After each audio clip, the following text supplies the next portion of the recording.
So go for it. Thank you, Eileen. Okay, hi everybody, welcome again. It's been a couple of weeks since we have met, so we're definitely looking forward to the fire conversation today. So just in terms of meeting agenda, we're gonna hear from DEP folks on fire. And then after that, we're gonna take a couple of questions, of course. And then after that, we're going to go into proposals. And we are very excited to discuss, potentially reach consensus on these proposals and add more meat to the bones of our framework when it comes to fire.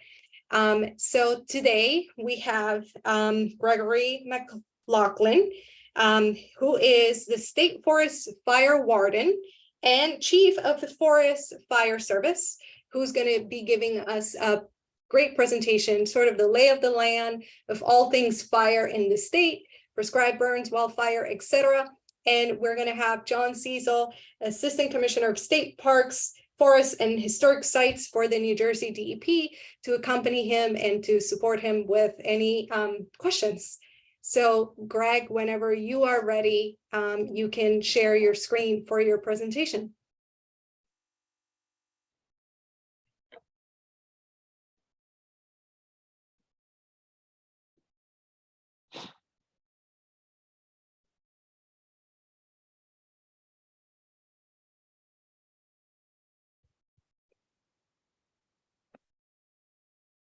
How does that look? We see it. I don't know if you want it on full screen mode or if you want it, because we can see the next slide, for example, slide 2, 3.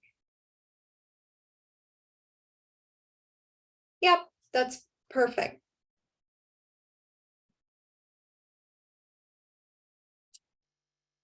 Okay, audio is okay as well? Yep. Great, thank you. John, did you want to open up the floor? I could. Probably the best place now to talk about, just give a little background, right, on our structure and so forth. That's what you're thinking. Yeah. Okay. So good to be with you all again this evening. You may remember I came in early into the discussions and try to give you all an overview of what we do here at the department from the standpoint of the State Forest Service and Forest Fire and a number of other programs that we have here. So I'm John Cecil, I'm the Assistant Commissioner for State Parks, Forests, and Historic Sites. That is a relatively new title for me. We went through a reorganization in January of this year, really end of 2022, beginning of 2023. Greg's going to largely take you through this program presentation on the Forest Fire Service and our approach to wildfire mitigation, management, abatement, and the role of prescribed burning in that. But I just wanted to have a kind of a reflection on how we got to where we are today, at least from the DEP's standpoint of operations, how we're structured, Greg's role in particular, because I think if you can read between the tea leaves, it shows you, I think, to some degree, the direction that we're trying to move things.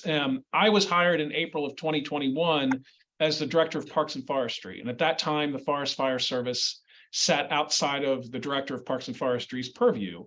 We had one assistant commissioner overseeing all of natural and historic resources. That included Fish and Wildlife, Parks and Forestry, Green Acres, Historic Preservation Office, and a number of other elements. And then the commissioner reorganized us and created 2 assistant commissioner-led programs, one for Fish and Wildlife and one for what is now referred to as Parks, Forests, and Historic Sites, and move some of the other programs that had previously been with natural and historic resources to other parts of the department. So we had the opportunity to kind of bring Parks and Forestry as a high-level programmatic name back to where it was at one point in time, with State Park Police and Forest Fire Service together with the State Park Service and the State Forest Service, as well as the Office of Natural Lands Management, which we're going to hear from tomorrow night on the Natural Areas program, if you will. So Greg in his role is overseeing the Forest Fire Service, also the Forest Service, and the Office of Natural Lands Management. And we took that restructure step as a deliberate means to bring those things closer together, to bring together how we're approaching lands management in a more unified way. That's not to say that Forest Service and Forest Fire and Office of Natural Lands Management weren't working together prior to that moment in time, because they were. But certainly, the closer you can get things from an organizational structure, maybe the more efficient it can work. That's, we will see that through the test of time, if that's the case. But that is indeed what we're trying to do, is get as tight a congruence and as efficient and as effective an operation around our forest management issues as we can, with the same intentions of, leading with public safety, the protection of life and property, if you will, but certainly the protection of natural and cultural resources. Those things are all interrelated. And we have a structure that maybe more directly supports that approach at this point in time. So that's really all I wanted to touch on, was just the role that Greg is playing and our movement to try to integrate these things to the extent that we can. And with that, Greg, I'll turn it over to you, and any questions, we could get them on the other side. Great. Thank you, John. Thank you for the introduction. Hopefully that gives a little bit of context and perspective.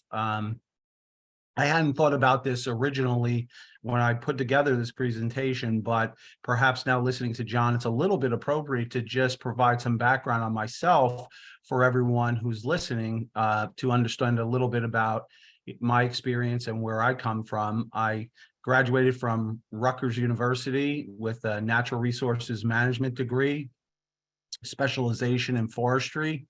I went on to work at Rutgers for approximately 8 years for the Cooperative Extension Service, where I was able to get a master's in plant biology. I then went to work for the Department of Environmental Protection and the Division of Parks and Forestry, working with the Natural Areas Program, overseeing and managing the state's 42 state natural areas. And then I went to the Forest Fire Service and have been there for about 20 years now, bringing my total service career up to 35 years. I have a 40-acre farm. I grow nursery stock, Christmas trees, some ornamentals. So I have a good practical base to my experience as well. And so first, before we get into the formal presentation, just want to thank everyone for putting this together, working hard. I've only been able to join you for a couple of the meetings over the past few months. And so I'm happy to be here tonight and happy to see some old friends, some familiar faces, and hoping to perhaps meet some new folks and build some new relationships so we can all try to move forward together with this important topic. So what I want to try to do tonight is just go over very briefly and as in a succinct manner as possible, an organizational overview of the New Jersey Forest Fire Service, talk a little bit about wildfire risks, why wildfire is a real concern in New Jersey, how we address what our strategies are for protecting New Jersey's residents and forests and natural resources from wildfire, talk a little bit about our preparedness and prevention in terms of how we do our community work with our residents and municipalities and other at-risk developments, as well as our prevention work that we do with our schools and our other groups. And then talk a little bit about, just initiate introduction of the topic of prescribed burning. And so it's going to be a little bit choppy, so I apologize in advance. And for that, I'll offer that we could always come back again and do a little more detailed presentation on any one of these topics. Part of the reason for what might seem a little choppy in this presentation is all four of these topics are a good half-hour to 45-minute presentations on their own. So again, we could come back and look at that. So talking about New Jersey Forest Fire Service, our mission's pretty straightforward and simple. It's protection of life, property, and natural resources from wildfire. New Jersey Forest Fire Service is one of the oldest, if not oldest, state agency in existence, formed and authorized by legislation in 1906. The makeup of the Forest Fire Service, and John already talked about how we are situated within the DEP under the Assistant Commissioner for the State Park, that being John, obviously, for state parks, forests, and historic sites. Currently, we have a full-time staff statewide of about 68 people. That's broken out into various geographic areas and then functional performance areas. We cover over 3.5 million acres statewide. That's broken into 3 what we call divisions: a northern division, central division, and a southern division. The northern division boundary is the Raritan River and north, so that encompasses the northern division. Between the Raritan River and the Mullica River is the central division, and below the Mullica River is the southern division. So what you see on the map at the right, Division A is northern, Division B is central, and Division C is southern. Within Greg? each, yeah. Greg, I'm sorry for interrupting you.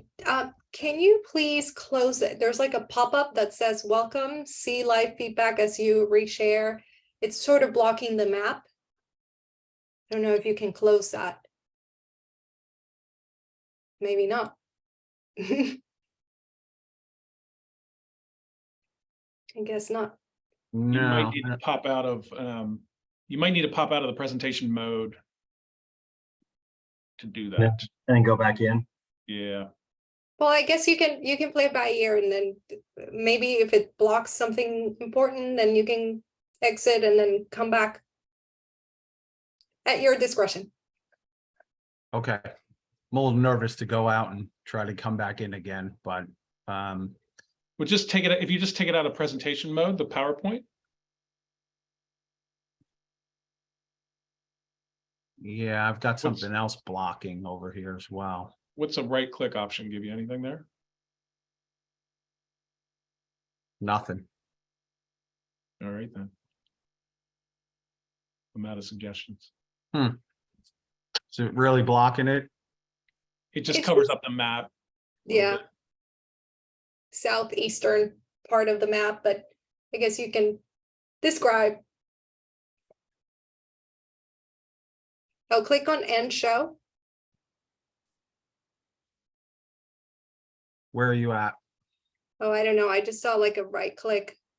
Right. Stop sharing. Yeah, No, there you there go. you go. Do Oh, that. end show right there. Yes. You want me to do that? Yeah, All right. we'll walk you through it. Yep, yep. All right. And then just try to do it again. To do slide share, whatever that. From current slide. See that? Second from the left. Just click that. There you go. Perfect. Hey, good We don't job, see the guys. Technology works. So, of course, I won't remember where I left off, but I think what I was saying was, and now you can see what I was saying, the 3 divisions, the North Central and the Southern Division, are further divided, and this is strategic in nature, into subsections. And statewide, there are 29 of these subsections, approximately 10 in each of the 3 divisions. Within each of the 3 divisions, there are approximately 7 fire lookout towers. So there are 21 lookout towers throughout the state, and those are distributed about 7 in each division. You can perhaps see very, very faintly, there's a designator for the section, and that would be Division A. So it would be A1 through A8, Division B, B1 through B10. And those follow predominantly natural features and some roadways. They may span over several counties and several municipalities, so they're not specific to a municipality or county, so to speak. In the Northern Division, we have a staffed and active aviation facility, that's Aeroflex Airport. And in the southern part of the Central Division, pretty much right on the line of the Southern Division and the Central Division, we have our aviation operations base, which is Coyle Field on Route 72 in Woodland Township. And then in Mays Landing, the headquarters of the Southern Division, we have a research and development facility where we build all of our specialized equipment, such as our bulldozers, plow units, mowers, and our trucks.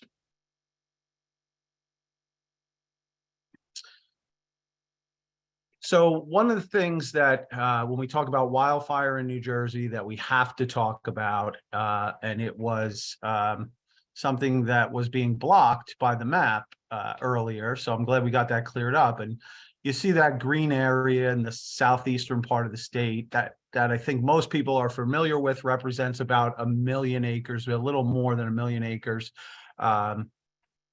which is the Pinelands region, the Pinelands Reserve.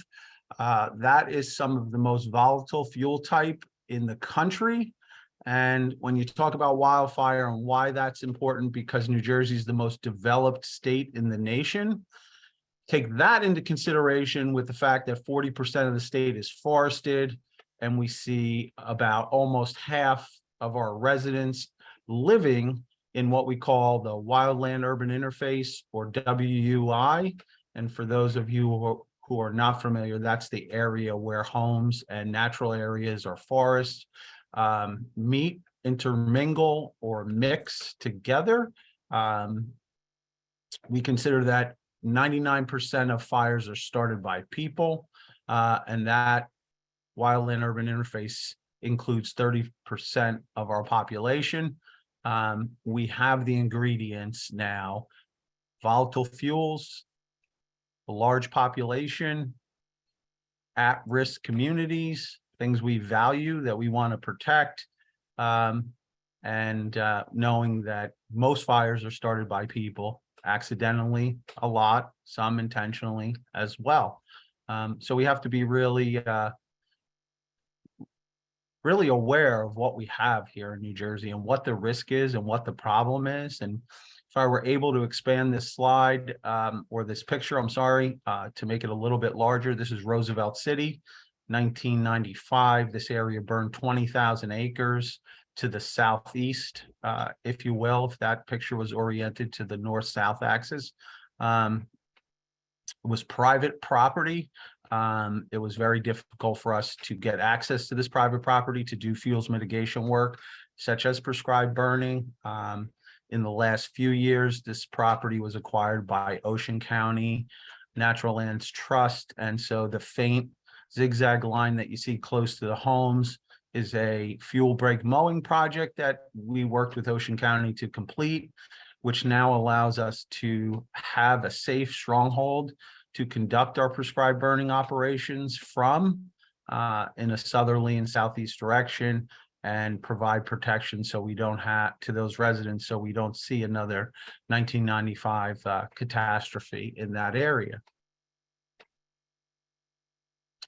So continuing talking about wildfire in New Jersey, this is just a quick snapshot of the 2022 summary for wildfires. On average, this is about a 25-year rolling average. We'll see, and it's actually down a little bit. About 10, 15 years ago, the average number of wildfires annually was about 1,500, and that's dropped now to about 1,000. And you see we're just a little bit over 1,000. 1,113 year to date.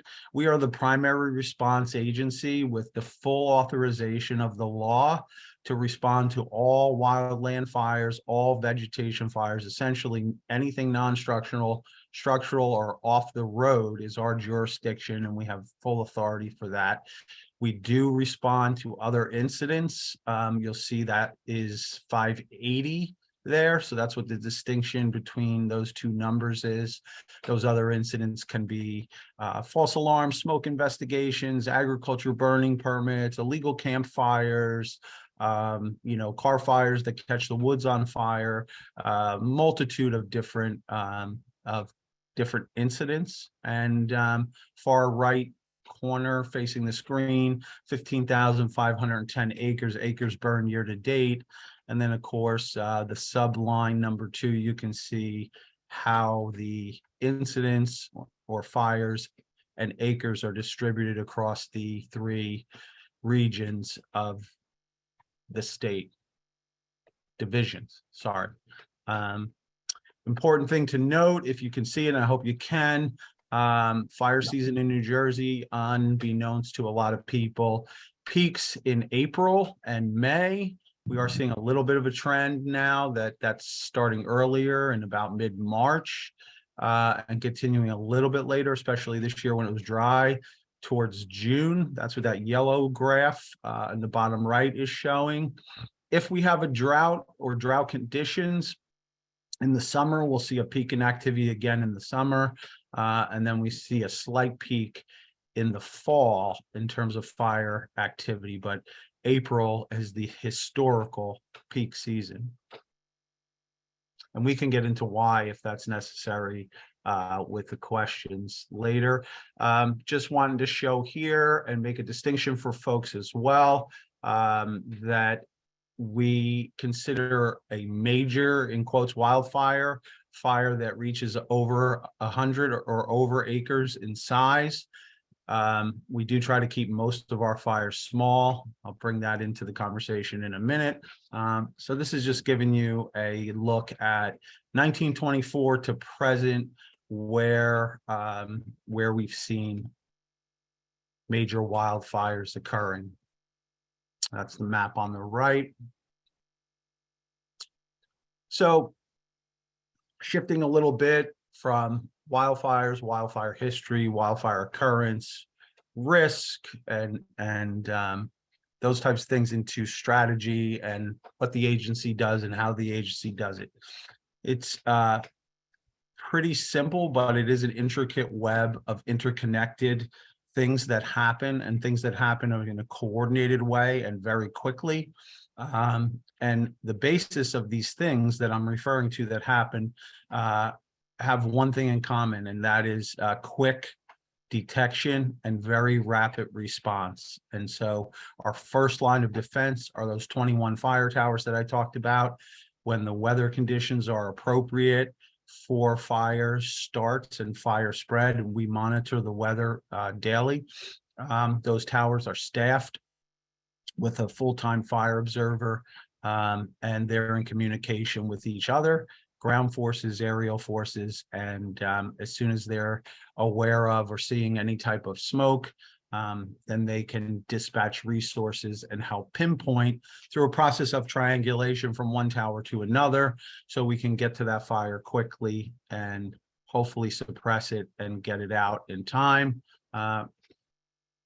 With that, each of the 29 sections that I mentioned earlier has a full-time fire warden appointed. That fire warden has his section or her section broken further into smaller units, districts. Again, a strategic move so that people can be on call locally and know their local area, know the local fire companies, know the local police, know the roads, know the access points, and that's all really important to getting to it, a fire quickly, putting a fire out quickly, and knowing who you can call for support to help put the fire out. And so far, knock on wood, we've been lucky. That's resulted in 97% of all of our fires of being kept under 5 acres.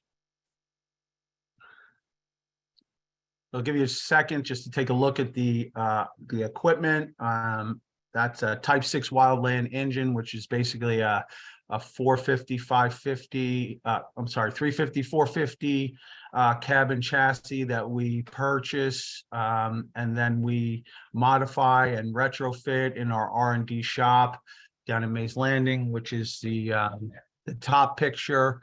We'll put the brush cage on it, some underbody armor, and that assists in the truck, especially in the southern part of the state, being able to go off-road, maybe push trees over and get real close into where that fire is occurring, and again, suppress that fire quickly.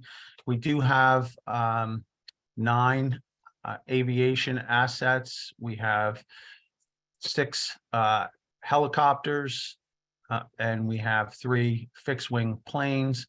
The helicopters are used for detection, coordination of resources, and for water drops. and the planes also are used for detection and some other activities that the department does in terms of coastal monitoring, water monitoring, and things like that. So the question is, what's the easiest fire to put out? The easiest fire to put out is the one that never starts. And so when we talk about one of the pillars of our agency's mission of preventing wildfires, we have to talk about outreach, education. In a given year pre-COVID, we would conduct upwards of 350 to 450 individual programs reaching 300,000 to 400,000 residents with a fire prevention message. We have grown our community outreach and preparedness program, the Firewise Communities USA program, to a point that a few years ago, about 5 years ago, our program in New Jersey was ranked in the top 5 in the country in terms of its community outreach program. That program works with residents that are in a sort of a coordinated community, a developed community. It could be a street, a neighborhood, could be a planned development, and then bringing those folks together to educate them, teach them about what their risks are, and then helping empower them to create measures, whether that's evacuation plans or using native landscaping or keeping their gutters clean, all types of different activities that that we help guide these folks through. And that is supported by a grant program where we receive federal dollars and we pass those federal dollars through to those communities. So that's been really effective for us. It's broadened our support network. And it really helps to go into a community when that community is evacuating or when there's a fire, and have that community be a little bit familiar with what's going on and what's happening. One of the largest wildfires that we've had in New Jersey, and one of the most damaging, was in 2007, Warren Grove wildfire. And I, will never forget going into that community. Homes were burning in the community, and people were stopping me, asking me how to get out of the community because they were lost in their own community with smoke and ash and embers and bushes burning and just a lot of confusion. So so these programs have been really successful, and they're really important for everybody, for us and for the residents as well.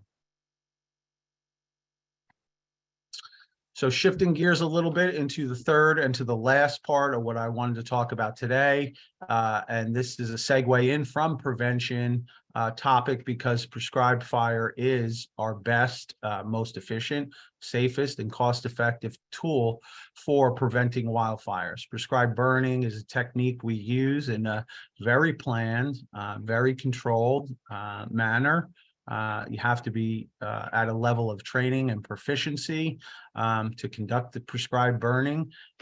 It's used predominantly and had been used predominantly to reduce hazardous fuels buildup. This prevents fire starts, this prevents fire spreads, and this also gives firefighters a higher level of confidence to know where on the landscape they have areas that they could potentially push a wildfire to or stop a wildfire at, essentially working from a safe anchor point to prevent a wildfire spread. In 2018, working with a lot of the folks that are here tonight, we were successful. And I say we, it's mostly most of the people here tonight that helped to support the passage of legislation, which is the Prescribed Burn Act that occurred in 2018. And just to give you a look at it for a second, this is just an excerpt from the act. Essentially what happened here is this gave firefighters and practitioners some liability protection to conduct prescribed burning, and it expanded the use of prescribed burning legally beyond just for the reduction of fuels for hazard mitigation and wildfire protection. So you see that last part, we can now use fire as a tool for ecological purposes, invasive species control, wildlife management, in terms of habitat enhancement, site preparation, silviculture, and numerous other activities. Good stuff. Really, really long time in coming. I think I had been talking about and working on this for over 10 years myself. So really glad to see this happen. Like to be able to get out and build some capacity to increase our amount of fire we can put on the landscape and use as a management tool. One of the things that holds us up and we're limited by is how many what we call burnable days we have in a given year. Burnable days are days where the humidity, the temperature, the winds, the moisture content of the fuels, the elevation that the smoke's going to be able to dissipate to, or just some of the factors that go into putting together a prescribed burn plan and then carrying out a burn successfully. 2018, we were only able to complete 6,500 acres. Conversely, 2019, we completed almost 30,000 acres. So the more burnable days we can get in a given calendar year, the more work that we can get done in terms of using fire on the landscape. Most of our burning occurs in that cool season time frame, those winter months, that Jan, Feb, right till about the middle of March. We have been trying to start to push that a little bit into the fall and into the latter part of the winter months, the very early part of the spring. We start to get into the summer. It gets really difficult in terms of turfing, and meaning that the fire can linger and burn underground and smoke profusely. And if humidities are high in the summer, which they typically are in New Jersey, we don't see a lot of lift with our smoke, and that smoke lingers around. So we have to be, really, really planned and careful about that. But we're always looking to try to do the best we can and the most we can.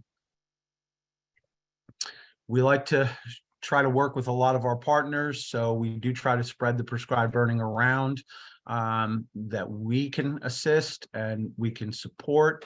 You'll see that there's some federal burning done. We'll work with those federal partners, county, a lot of private work getting done just internally. You see how it's spread around between the land that's owned by Parks and Forestry versus Fish and Wildlife. Another little snapshot of that. Sorry, this was 2021 totals. Break it down by fuel type as well: forest, grass, marsh.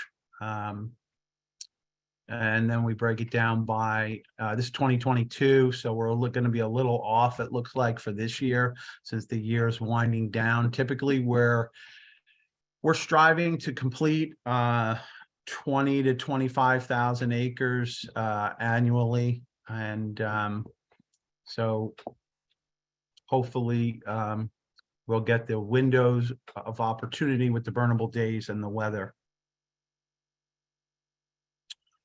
So just summing up, our feeling is prescribed fire is very positive. It's very necessary, especially in New Jersey, where we've laid out what we have in terms of the ingredients for a potential catastrophic and very damaging wildfire.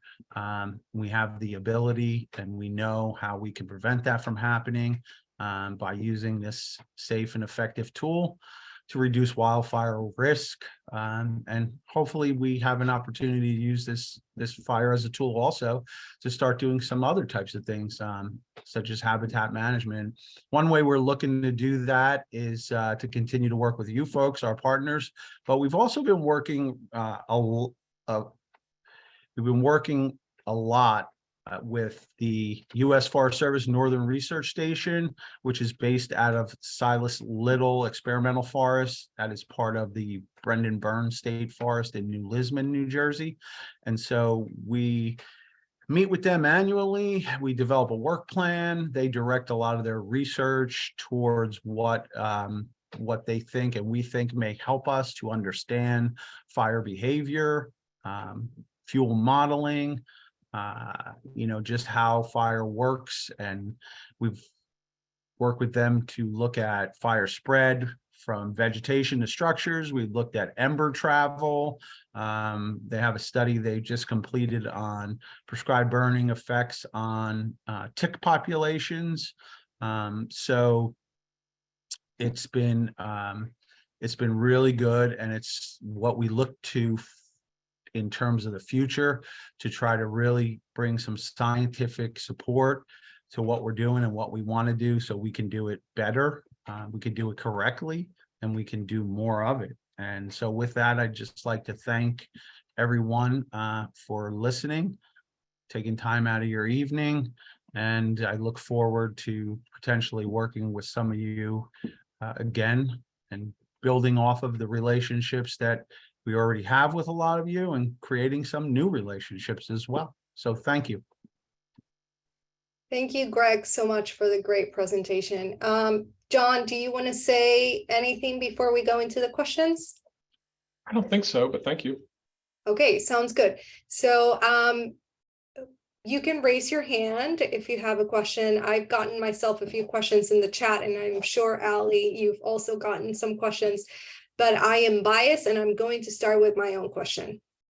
So Greg, I'm curious about 2022. So this year, from the graph, it seemed that you've had the most burnable, or right, that's the phrase or the name, burnable days, but you haven't achieved the typical amount of acres that you would achieve on a yearly basis. And I forgot that specific number. So I'm curious if you could expand on that. It seems like it was an optimal year, but the acreage was not achieved. Yeah, so each year brings a new set of challenges and also new opportunities. And so we're always evaluating, we're always conducting what we call after action reviews, AARs, right? So we want to evaluate, we want to learn, we want to improve going forward. And so, I think what I should caution here with some of the graphics that I presented is that quantity is not always the most important thing. Sometimes we want to look towards quality, right? And so it may be easier or quicker to complete one type of a burning activity on a particular fuel type, which could generate a large number of acres. It could be much more complex and time consuming to complete a burn on another fuel type. But it may have results that we wanted. So from year to year, we're constantly evaluating that. We're looking at, our program and how we do our program, how we prioritize what we're doing. A few years ago, we looked at every single one of the subsections or section areas within the division, which they're about 100,000 acres each. Roughly, and we really put them under a microscope and tried to look at what are the highest priority areas for risk reduction within those areas. And so a lot of the answers that came back to that exercise, are fuel reduction treatments necessary in wildland urban interface areas. And those are the most complex, the riskiest, because you have roads, people, houses, and so it's a lot harder to treat with prescribed fire a small acreage in a wildland and urban interface area than a large acreage where there's no values at risk. Understood. Thank you, Greg, for that. So I'm gonna do a mix up of hands up and then questions from the chat. So Tom, please go ahead. Thanks, Anjali. Thanks, Greg. Really helpful background.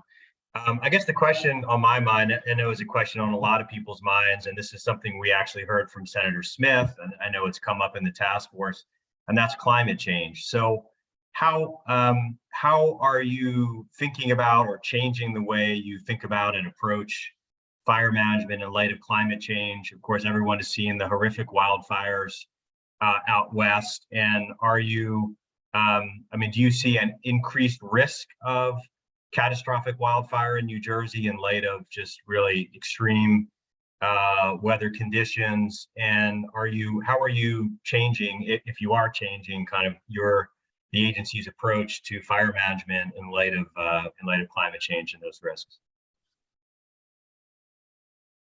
Yeah, Tom, thank you. John, this is one that John and I, we get this question often. We talk about this a lot. John has a more eloquent response to it than I do. You know, I tend to look at things and say, you know, what do I actually see going on in the environment, in the outdoors? And there's certainly an impact and effect going on, whether it's temperature swings, where we've seen January and February a few years ago, the hottest on record. We've seen some of the wettest years on record since records have been kept since the late 1800s. And those things that affect vegetation and have extreme impacts on vegetation are certainly going to, that's the first ingredient in the presentation earlier about what's going to go into a catastrophic wildfire and create that risk, right? And it's going to be that vegetation. And so we're seeing fires earlier, February. You know, a couple of years ago, we had a major wildfire in February. The next year, 2019, major wildfire in early March, again in March. We saw fires this year in June and July, Father's Day, you know, which would typically be a time of year where we would not be seeing fires. So we're seeing this expansion of the fire season out of that traditional peak of April, May into February, and then later into June and July. And what we see and the feedback I get from some of our most seasoned and experienced and longest standing firefighters is that the fire behavior and intensity that we're seeing in those off times of the peak season is just as high and intense as if it were peak season in mid-April. So that's definitely saying something. And I just want to give time to John. Yeah, thanks, Greg. I mean, so I think what you hear from Greg is the potential expansion of the season. The thing that I'm always trying to point out, and I don't feel like we've succeeded with the press in pointing this out, maybe a little bit, is the variability. We went from drought this year to, you know, kind of almost out of drought, almost back to normal, not quite back to normal, but that variability that we're going to see over time as driven by climatic events strains resources, right? Because we need to be ready at all times, as you hear Greg talking about fires in the early part of the year to the middle of the year. We got to have staff kind of teed up, ready to go, not just for that March, April, May seasonal window. We got to be on point and ready all of the time. And the public needs to be ready. Everybody needs to be sensitive about that key point that Greg made, which is most fires are started by people, which means we have to be very responsible with our use of fire all the time. Not that you should not be, but people are obviously going to be a little more sensitive to the use of fire during drought conditions or when it's drier out. Can we ensure that people are being ultra sensitive all the time and that we're always ready with our resources? And I think that particularly gets challenging when you zoom out and you look at it shifting from year to year to year. Will we always have the amount of resources that we need? Will the public always be engaged in the way that they need to be engaged? Those kinds of things are what I feel concerned about, having everybody attuned to that variability. And just because it might be okay now, as we, you know, look at the end of November and early December, what's it going to be like when we get to January? We got to be ready for those changes as driven by the climatic events. Great. Thank you, John. So I'm going to combine a few questions from the chat. So bear with me, Greg. So Sure. To what extent Is prescribed burning needed in northern New Jersey to prevent wildfire? Have there been many fires in the north that you could have anticipated and have used prescribed burning to minimize? And then I'm going to pair that with, would there ever be a reason to have a prescribed burn in an old growth forest?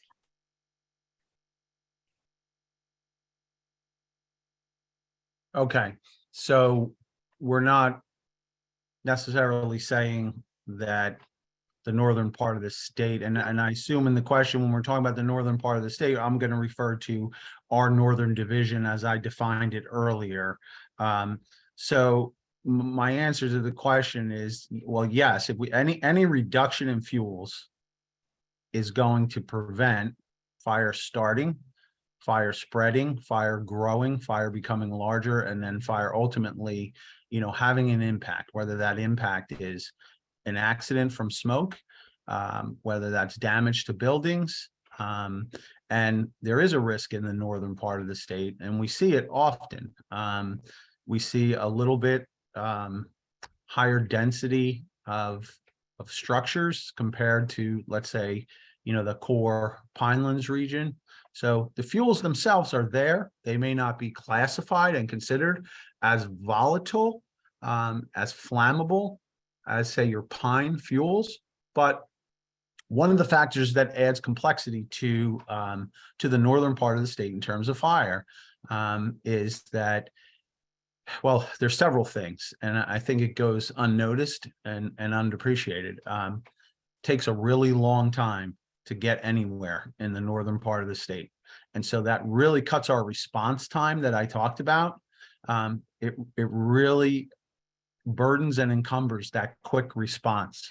The other thing is that our specialized vehicles that we designed to go off-road and push trees down don't do well with rocks. And in the northern part of the state, there's a lot of big rocky areas. And then lastly, and an important factor is there's slopes, there's hills, mountains, if you will, in the northern part of the state. And hills and mountains and essentially slope affect fire behavior. They enhance fire behavior. Fires burn more intensely and quicker uphill because there's a ability to have a preheating of the fuels ahead of the fire.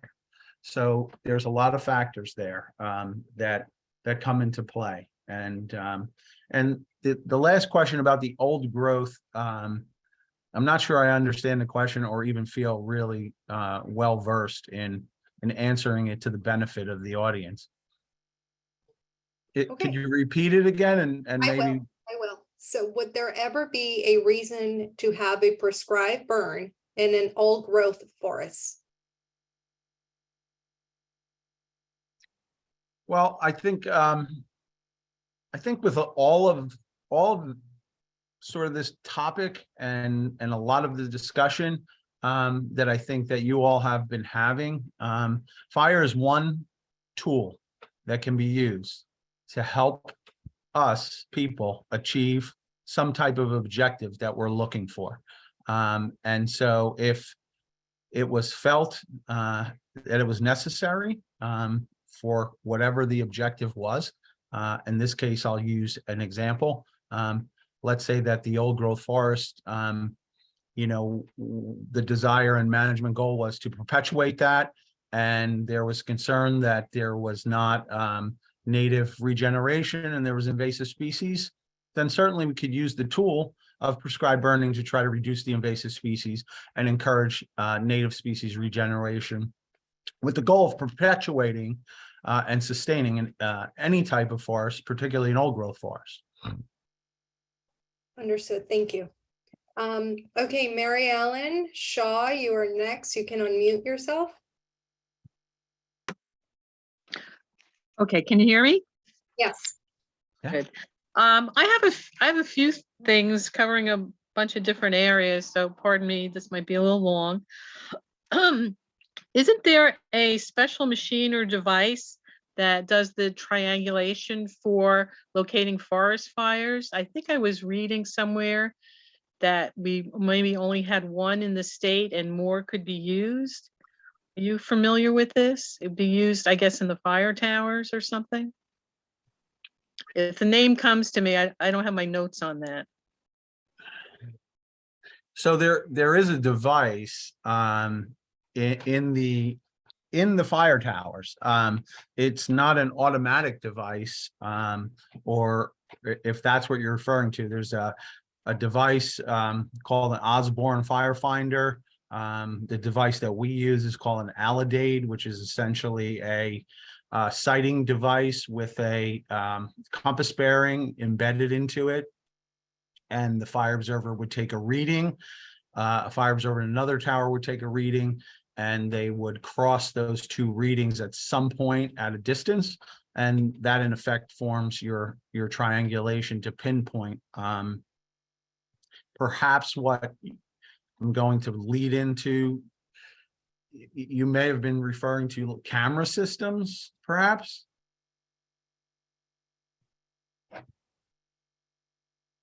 Mary Ellen, you can unmute yourself. I think it was the Osborne that I had read about. Okay, yep, we use the Alidade, which is basically next generation Osborne. Okay. Yeah, we've tried cameras, and some states have also tried cameras as well. And a lot of the states are going back to the human element in the fire tower. The human element adds a significant amount of value in terms of communications and safety. The individuals are actually trained to read the smoke in terms of how the smoke is behaving, how it's spreading, and can tell a lot about the fire and type of fire from the color of the smoke. And then for us, which I forgot to mention earlier, when the fire observers are not staffing the tower, they're helping with those educational programs and helping to build those trucks. Okay, and the other thing was about the staffing of the fire towers. That's not full-time all year round, correct? For most of the towers. Right, exactly. So there's about 40 to 60 days a year that a given tower would be staffed, and that position for us is a utility position. So when a fire observer on any given day is not in the tower, they're doing mapping, planning, supporting prescribed burns, building trucks, doing outreach and education programs, and supporting all the other aspects of the agency. So one thing in the future that may happen is that we may be expanding the days spent actually having the fire tower staffed. Correct. Okay, and then the other question, Mary Ellen, I'm sorry, it's just you've asked two questions, so there's many people with their hands raised. okay, I said I had three. If I can get in the back of the line. Yes, that you can do that. Okay, we'll do that.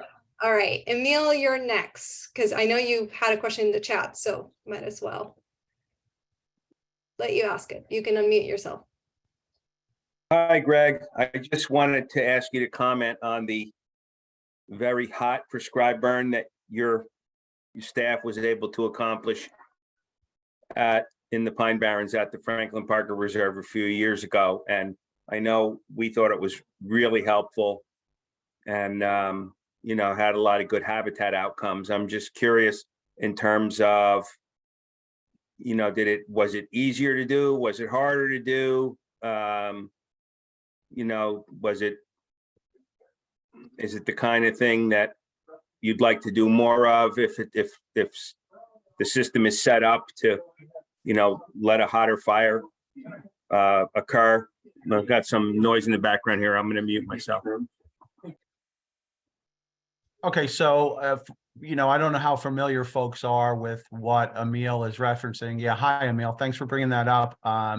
So, one of the projects that we've been working on essentially annually for a long time with Emil on is at Franklin Parker Preserve, and trying to use fire in perhaps non-traditional ways to recreate and to see what the impacts and fire effects essentially are from varied burn techniques, right? So in terms of fire, there's several components of fire. There's head firing, there's flanking fires, there's backing fires, and there's also different techniques for applying prescribed burning to the landscape.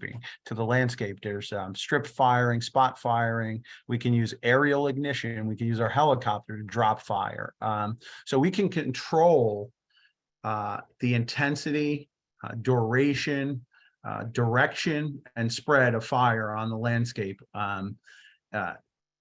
if a lot of other factors align. And so, we were very, to be honest, to Emil's question, something we really never did before, something we were pretty nervous about. But there was a lot of planning that went into it, right? So, if we can feel like we have the comfort essentially to build, and when I say build, I mean treat with prescribed burning, maybe some mechanical mowing to reduce fuels and have a buffer where we feel safe and comfortable that fire's not going to spread and become out of control, then yeah, we're willing to try those things and to try to do more of those things. And that was a management objective that they had, that NJCF had at Franklin Parker Preserve. So, we tried to accommodate that the best we could. And we did some research there, right? Emil, that was the site where we did the ember study stuff, where the folks from Scotland collected embers that were dropping out of the fire into canisters to see what ability they had to start new fires. So the project came together nicely for everybody. All right, thank you, Greg, and thank you, Emil, for that question. I'm going to ask a question from the chat, and just so everybody has an idea, we're going to extend the Q&A part of today until 5:10 because we still have to get to proposals, but the conversation is really awesome. So let's keep it going for 9 more minutes. So question from the chat, Greg. Since prescribed burns create the edge habitat and early successional habitat that deer prefer, has the DEP studied the effects of prescribed burns on the deer population?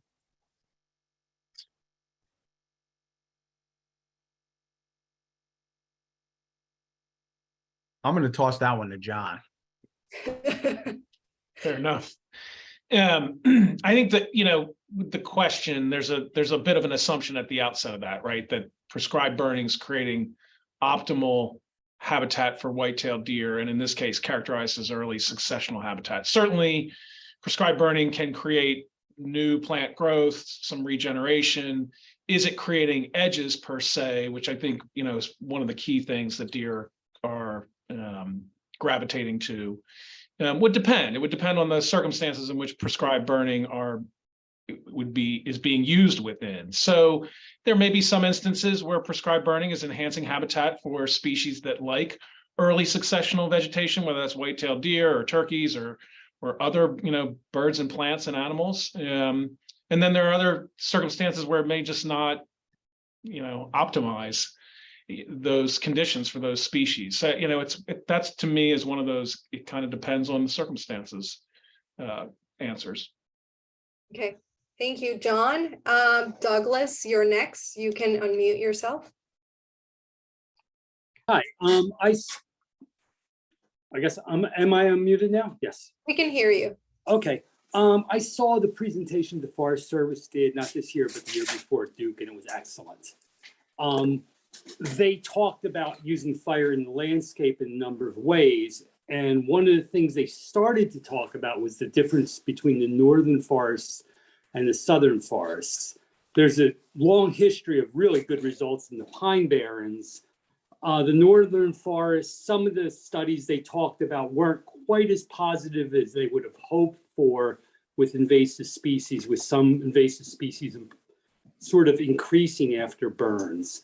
I'm wondering, has there been more research into using fire in those northern forests which are not as traditionally adapted to burning as the pinelands are? And that's my question, northern versus southern, non-adapted. Thanks.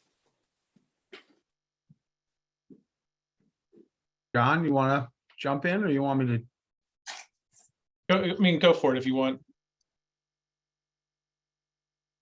So I think that certainly there is there's this, first of all, significant difference in the types and amount of invasive species that are present on the landscape in the more central to northern part of the state. I think that fire can have an impact on reducing those species, and if it's applied at the appropriate time of year and the appropriate manner, and that's certainly something that we want to look more at. And I think there is, to answer your question, if I heard it correctly, there's a significant amount of interest in this area. And so I think there is a lot more research going on. I know that Jay Kelly at Raritan Valley Community College has done some work with invasives and impact or effects from fire. I know Mike Van Cleef has done a lot of work with invasives and, you know, various treatments and spread. And I see Mike is here as well. And so, yeah, I think we're looking at that in a serious way. Great, thank you, Greg. There's a question here, and I just completely lost it. So in the meantime, Andy, go ahead. Okay, Greg, hopefully this is a quick one. I just curious, and this is a total, shot in the dark, but if there were no limiting factors like burn days, budgets, personnel, et cetera, I know you said kind of the goal of prescribed fire is like 20,000 acres approximately per year, 20 to 25. What would it be like in a perfect world? Would you have a different goal, or could you even imagine, how many acres ideally you could do each year without some of those limiting factors? Or has that never been thought of before?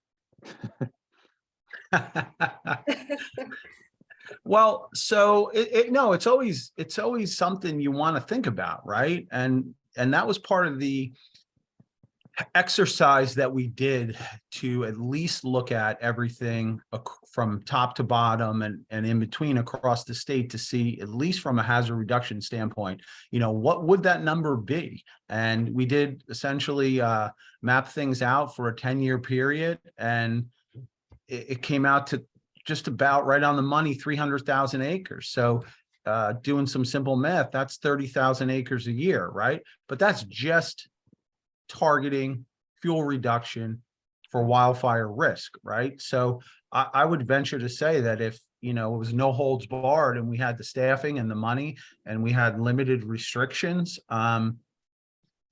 we could probably double that. And keeping in mind that one of the things I didn't point out on one of the charts that never grabbed me until I started to put this presentation together was the number of non-fire incidents in the northern part of the state compared to the other divisions. And it's almost triple. So what does that tell me? It tells me that in the southern part of the state, where fire has been more common part of the landscape and the culture, people are a lot more accepting of it and understand what it is. And when they see smoke and they know that it's that time of year and we've messaged it correctly, they don't get worried about prescribed burning. But we do have to work to change some of that culture in the northern part of the state. People are not as familiar, understanding, and accepting of it. So even if we were to take you up on your offer, Andy, and be able to do it functionally, right, we'd still have some hurdles and some challenges, I think. All right, thanks, Greg. Thank you, Andy. So question from the chat, and then we'll go to you, Kristen. Is prescribed fire alone sufficient to address forest resilience under a changing climate? Or is it more helpful to combine fire considerations and forestry management strategies holistically? So in a nutshell, can fire do it alone, Greg?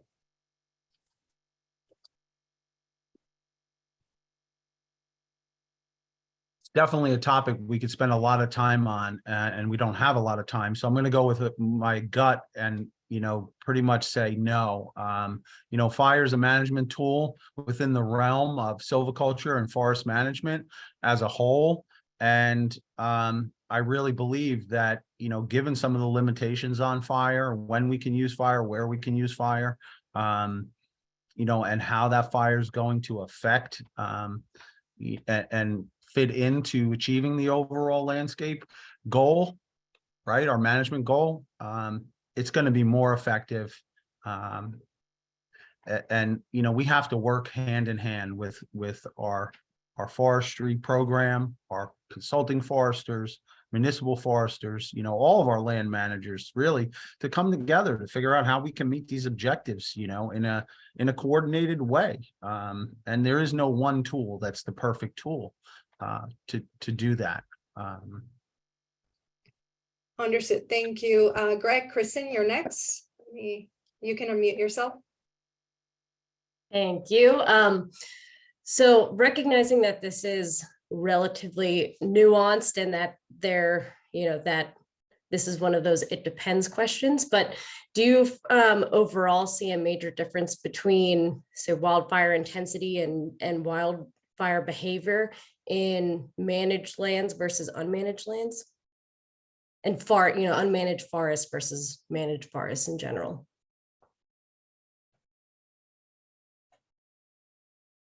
So intensity and behavior, I think the short answer is yes, there's definitely a difference. It depends, of course, as you pointed out in the beginning, it depends on the weather, depends on the time of year, depends on the fuel moisture at a given time, depends on the height, structural arrangement of those fuels. But typically what you're going to see in a managed area is you're going to, especially in an area that we know is fire prone or has a history of fire, we're going to see some strategies to change the arrangement of the fuels, to maybe reduce the shrub layer, to prevent the laddering effects of fire spreading from pine needles on the forest floor into the shrubs and into the canopy, then becoming a crown fire that can spread rapidly and throw embers long distances, right? So, I think a managed forest is, and again, I think, let me preface almost everything I said tonight and my response to these questions based on experience, based on what I've seen in the woods. I've spent a lot of time in the woods, and I've worked with southern pine beetle, worked with emerald ash borer, I've worked with fire, I've worked with loggers, I've done maple syrup production. So I want folks to understand that my responses are coming based off of experience and things I've seen. And so where you see some work being done to create a forest that has been thinned to give the residual trees a chance to grow and a chance to grow with less competition, let's say, unrestricted, to be able to put on some crown growth, to change that shoot ratio, right? And you see a forest that's less susceptible to southern pine beetle. You see a forest that's better able to withstand fire. Okay, thank you. Thank you. Thank you so much, Greg and John, for the great presentation, for the thorough answers. This conversation and the presentation has definitely been very helpful for all of us. We could spend another hour answering questions, but we have to get to proposals related to fire. So Emil, I'm sorry. But Andy, take it away. And thank you, Greg and John. So Okay, much. yeah, you. Greg, John, thank you. Round of applause. Greg. Good work, guys. We appreciate you guys taking time to help us out here. So, hey, so we're gonna move into our first proposal right away. I think the goal, correct me if I'm wrong here, Anjali or Tom or Eileen, we're gonna hit a proposal, take about 2 minutes if you can to kind of just brief us on your proposal, kind of cut to the chase as quick as you can, and then we're gonna do a discussion. I don't know if we can really place a limit on the discussion to 10 minutes or 15. We're just going to kind of let this happen organically or naturally and see how it goes. And we're going to try to get through a few proposals. So without further ado, we're going to go to Sandra Chen first. Sandra, are you around? Hopefully. Angelique, can you find her? Yes, are you Hey. hearing me? Yep, Great, we got you. excellent. You go for it. I'm done. All right. I'm Sandra Chen, and I'm a member of Princeton's Shade Tree Commission. A year ago, Princeton with partners was fortunate to be able to acquire a 153-acre parcel of undeveloped land for preservation.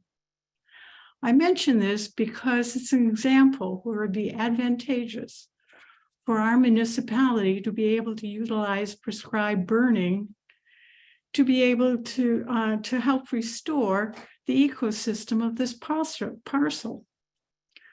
Undoubtedly, other municipalities find themselves in comparable situations. As Chief McLaughlin mentioned, New Jersey's Prescribed Burn Act, enacted in 2018, expanded the allowed uses of prescribed burning to include ecological, silvicultural, and natural resource management purposes.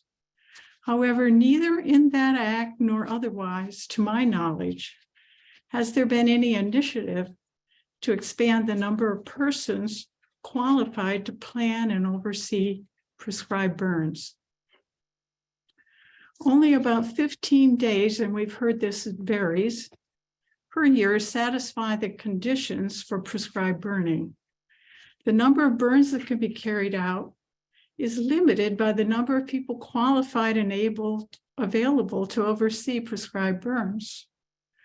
Most are employees of the state's Forest Fire Service, and the demand for their services exceeds their availability. For municipalities who want to carry out prescribed burns, a potential resource could be experienced personnel in their own fire departments. These professionals have training and experience in fire control. I propose that the State Forest Fire Service create and offer a pathway for them to become qualified and capable of planning and managing prescribed burns. The pathway should include both training and sufficient opportunity for on-the-ground, firsthand experience. Creating such a pathway would have multiple benefits. It would help ease the bottleneck of too few qualified burn managers. It would open the possibility for local fire professionals to serve their communities in yet another way.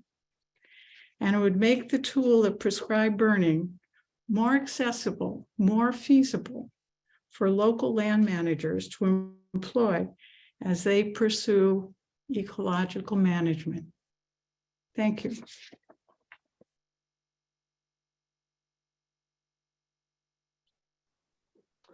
Angela, you gonna handle questions? Should we let everybody present? Tom, Eileen, Yeah, Andy, you or know, should the we- proposals are somewhat similar to each other. We don't always have that. So I'm wondering if we let all three present, because when we reach consensus, I think it'll be on general topics that we see Right. in common with all three. But that's my opinion. I don't know about Tom and Andy. I agree with that. Sure, let's do it. Tom, Okay, you're yeah, good? that's Okay, so great. All right, we're gonna go to Douglas Vornlocker. Are you out there? Yes, I see you. and thank you, Sandra, by the way. Yes, Sandra, that was great. Great job. Okay, thank you. And thank you for that recommendation, because I do think there's some common themes with everyone presenting on the fireside today. So first, thank you to the co-chairs and all the members of this task force. This has been a really unique and interesting experience. And thanks to Greg and John for jumping in tonight too. My presentation is something that was developed by a group of people representing the New Jersey Recreation and Parks Association. And I'm just going to jump on where Sandra left off. and that is localize as much as we can this discipline of using fire at that local level. And the reason for that is exactly what Sandra said. I think that we could make up for that lack of burnable days in the state of New Jersey by having and developing, resource at the local level. So if there's funding or just even support to be able to do that, and the items that I brought up in my proposal are assistance with the development of burn plans and incident action plans, education to the community, including elected officials, because one bad day of smoke and 25 calls to the 911 dispatch center reporting that could really turn around everything that we have going for us right now with prescribed burns. So we really want to make sure that we educate the community, training, but just don't limit it to the fire service. Sandra, I tried that 10 years ago as the director of emergency management for Somerset County, and I would caution you to ask your fire agencies, because primarily they are volunteers, if they want to do this, because we're having problems with recruitment and retention in the volunteer fire service. And if you show up and knock on their door and tell them that here's another thing on your plate, you might not like what you hear. So if we do get engaged in actually being out and assisting with the fires themselves, there's equipment needs. But I think really for me, the most important point of my proposal is there's a lot of questions, and right now the research is just starting. And I think we need to focus on that, because there's a lot of questions of, is fire going to help? There's certain invasives that it could actually be detrimental to use fire, but we really need to take a look at investing in the research along with doing these prescribed burns and develop some lessons learned that can then come back to the locals so they can modify the way they're doing things. We're just at the beginning of stages. Remember, we used to put out fires all the time. That's what we did. And now we recognize that maybe that wasn't the right thing to do. And we need to pay attention to what we're doing, where we're doing it, how we're doing it, so we get better with time. So that's really it from me. Thanks. Thank you, Doug. Appreciate it. Kristen Maestro, and you have 3 proposals, so I guess just kind of try to do them all 3 as tight together as you can.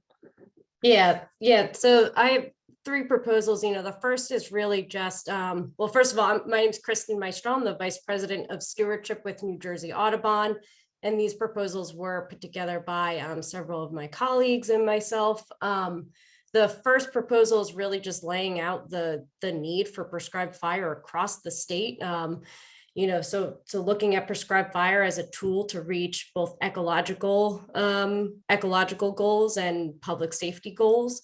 Looking at prescribed fire using in not only the New Jersey Pine Barrens, where it is a very obvious tool that is needed, but also looking across the state, especially in areas, in northern New Jersey, where there is a negative feedback loop called mesophication, where we're seeing, oak hickory forests, which are very disturbance dependent species, being transformed into more shade tolerant and less disturbance dependent species like maple and birch and maple and beech. And so making sure that we are using all of the tools that we have available to make sure that we're making sound ecological decisions.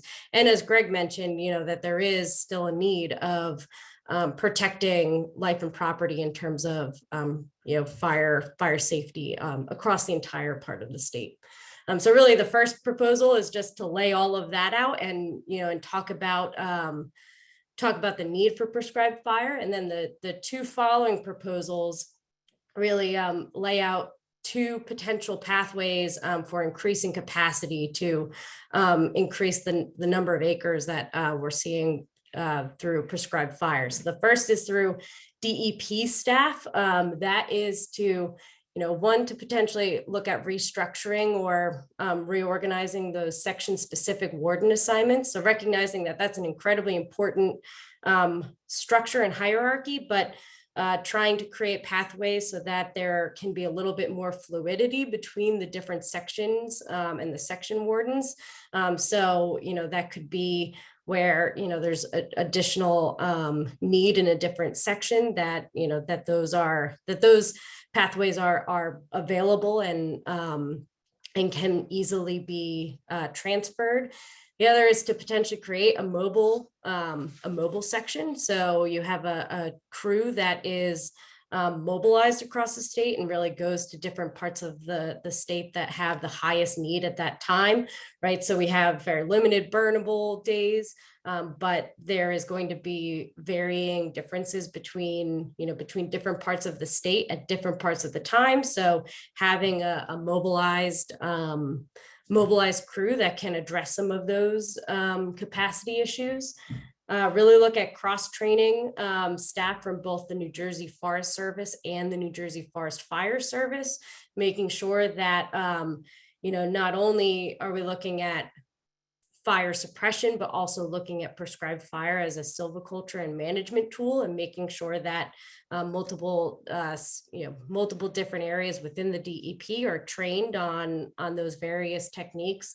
And then increasing training opportunities for prescribed fire as a silviculture tool through creating a prescribed fire cooperative, which can include other state agencies. It can include things like the Northeast Fire Science Exchange, private individuals, just as a mechanism for information sharing.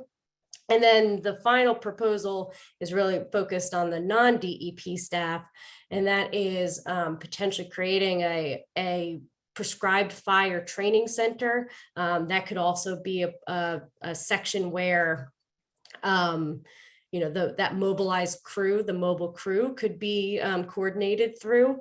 And this is again going to be important to bring in state agencies from other areas, federal agencies, local municipalities, private citizens, and nonprofits that can help provide mechanisms for trainings and getting more people through a pipeline to be able to do some of this work, and then increasing opportunities for trained and qualified staff and volunteers and partners to participate in prescribed burns that are happening. So right now, so I have my S-130 and S-190 training, which is administered through the state. So I'm available to participate in prescribed fires. However, oftentimes the way that it works is either I am helping with prescribed burns that are occurring on, properties that I'm deeply connected to, or I'm called upon to assist in prescribed fire. So the idea could be to have a more open mechanism for folks who are trained to be able to get prescribed fire experience in other parts of the state. So whether that's having a forum or a site that has all of those prescribed fire, the prescribed fire schedule, and have folks being able to kind of volunteer or opt into those. So of course, right, this is all going to need funding, and that is likely a totally separate discussion and proposal, but those are just some ideas to help increase some of the capacity for prescribed fire. Great. Thank you, Kristen. Appreciate your time on that. Hey, let's start off with Greg and John. Tom mentioned this. I think this is a great idea. If Greg and John would like to comment on the thoughts, the proposals that were put forth about, just training, increasing the capacity. Obviously, we can't increase burn days. We have a certain number of days, so we can't change that. But we could potentially staff up, so to speak, and it be diversified even outside of forest fire. What are your guys' reaction to some of those proposals? Is some of this even possible, or let us know. So are we done with all the proposals then? I thought there was one more. Nope, that's it. That's all of them. Yep. So it's pretty easy. I'm pretty confident in my response because listening to all the proposals for me, these are all things that we've talked about internally, have been talking about, have in fact even tried to do. What Ms. Maestro was referring to was what we call a module, a burn module, when she was talking about, sort of assembling a team together. This is something that we looked at in years past and we're going to continue to look at, where we put a dedicated group together, equipment together. We've created a prescribed burn self-contained trailer. So it has all the tools and equipment. It's not assigned to a section. It's available to go anywhere in the state and be used specifically for prescribed burning.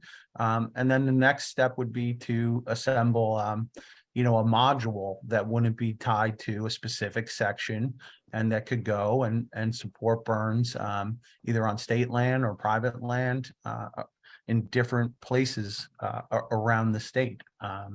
So we've definitely had some staffing limitations. We're in a growth build back phase in the terms of turnover. We're seeing a lot of people reaching that retirement point.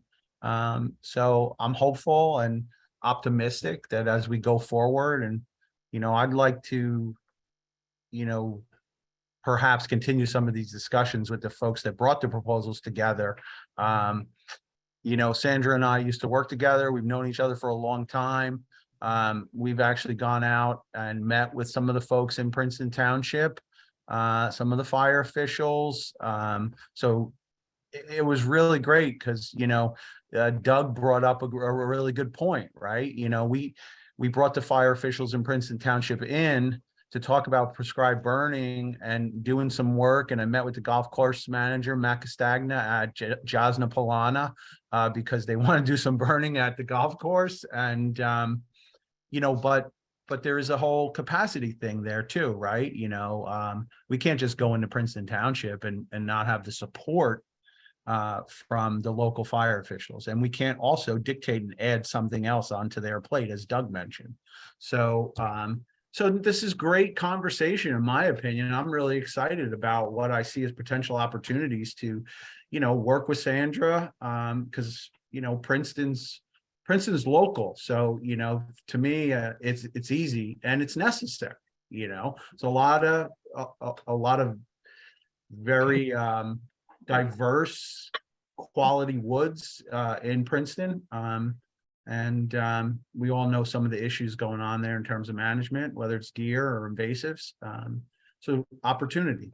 And to what Kristen said, it's definitely our goal to assemble a mixed team where we could bring in some folks from nonprofits and consulting foresters and municipal folks and have them work with some of our staff to get that training and experience that they need. To be able to do some of these low complexity burns essentially on their own. I mean, I think that's the ultimate goal, right? Is if we assume our capacity is at a fixed or is going to fluctuate based on retirements, then how can we look elsewhere? And if it's not what Emil's asking for, which is probably the highest complexity that you can have, and folks are comfortable and we can support them, we'd love to do it. And we have been working because it is their mission with Tall Timbers, which is a nonprofit out of Florida. Their whole mission is, prescribed fire, and their directors have been up here numerous times, and we've met with them and we've strategized about, how we can expand. And one of the things we talked about was to establish a prescribed fire training center. So, when Kristen said that, it really hit home for me because it's something we've been talking about.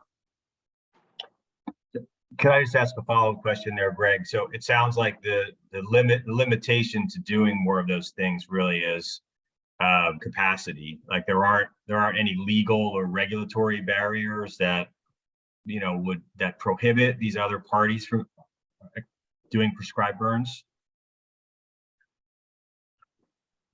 It does get a little bit, I mean, we could go down, we could spend a lot of time on this topic. And so it may not necessarily be legal, but it's experience and training. And then who's holding and hosting the ultimate responsibility, for the training. So if I were to certify Kristen as a prescribed burner, right? Then that, because she got her training from us, but she worked for Audubon. So, but we're the national agency that has the authority to certify. So it's not so much legal, but there are a couple little twists and turns and curves in the road that we just have to try to straighten those curves out, and I think that perhaps a smaller group of interested folks, including myself and some of the people on the call here, we convene again and we try to hash those things out. We talk about those things in more detail. I'm glad to see the energy and the enthusiasm and the folks that, want to help support is what I'm hearing, what we do, and what we want to do. Is there, Greg, is there currently, so let's say you have this group of folks, current, volunteer firefighters, whatever, there's this willingness from this municipality to have some guys trained. Is there currently anything available, like a training module or anything like that? What I'm getting at is, when we make recommendations to Senator Smith, what could you kind of, give us some thoughts? Is there anything we're missing here as we go back to him and make suggestions that could be helpful, I guess, to get some of this done? Yeah, there definitely is, Andy. I think the way to do it here is to let me convene with my staff and John, and maybe we could develop some of those recommendations in writing and provide them to you. There's several things that come to mind, but I haven't been able to give them a lot of thought. Things like we need an entity that's not us, and that can help to oversee the training that people need, right? And I'm hesitating on using the word certify people, but allow a pathway for people to gain this experience and then have the benefit of the legislation that they're protected from negligence in their practice of using fire in prescribed burning. So there's models from other states out there, and that currently is what we're doing, is we're looking at the models from other states,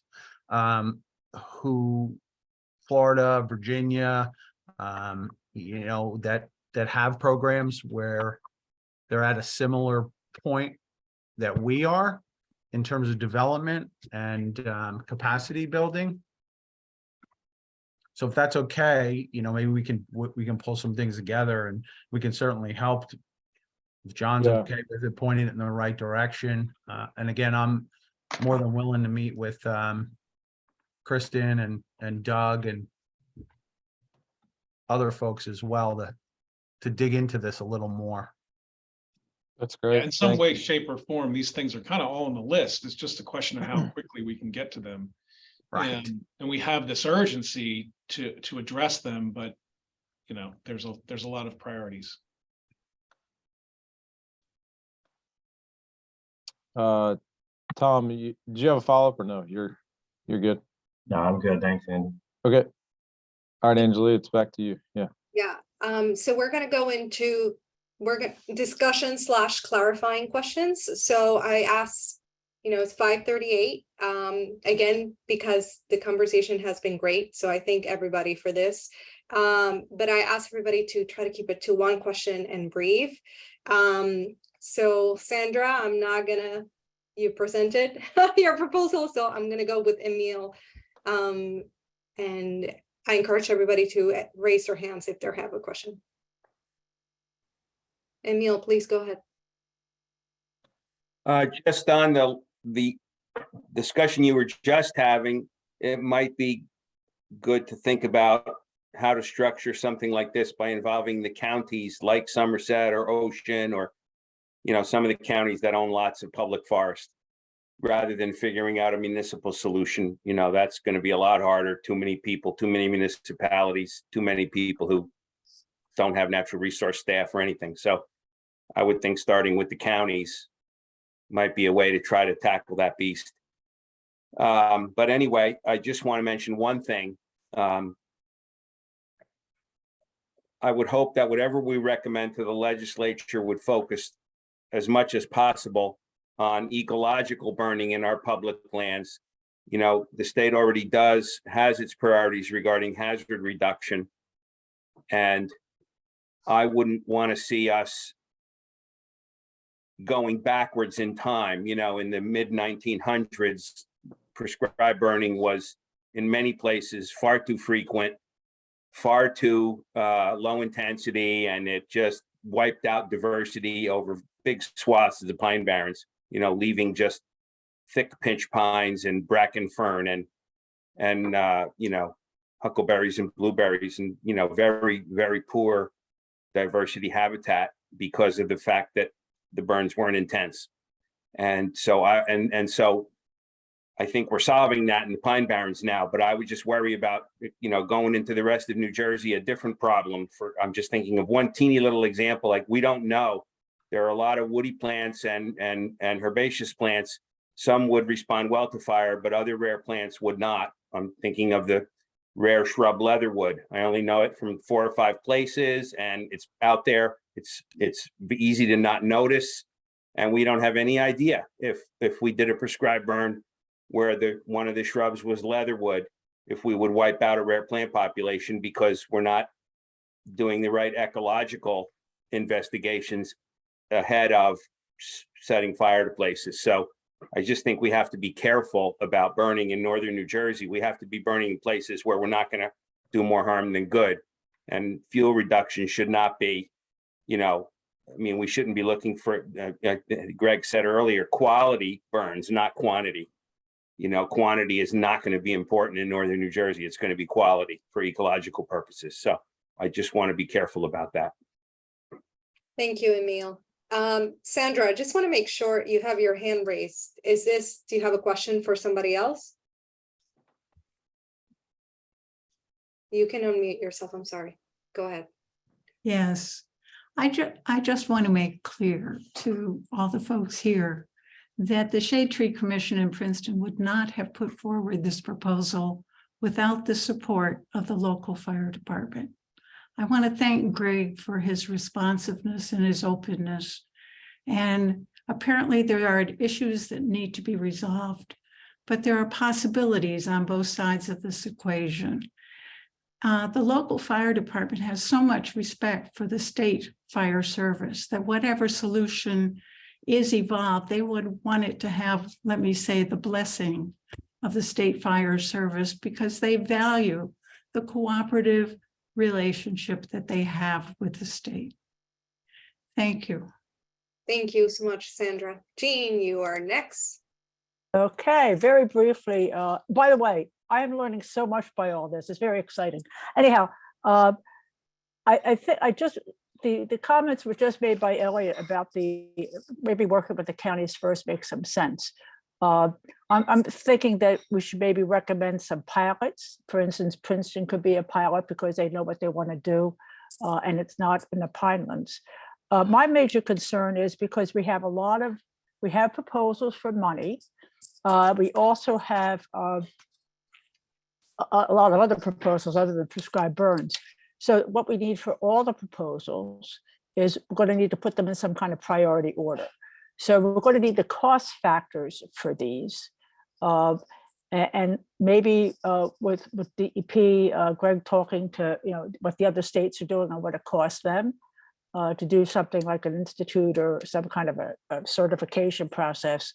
And I think relying on what the other states have done makes a heck of a lot of sense for DEP in New Jersey. but we're going to have some kind of cost factors so that later on we can, when we make our recommendations, recommend to Senator Smith what are our priorities. You might want priorities for the prescribed burns, for instance, and priorities in other areas and what the cost factors are, because I'll tell you, we're not going to be able to do everything that sounds great. That's really all I'm saying. Thanks. Thanks, Jean. Michael, you're next.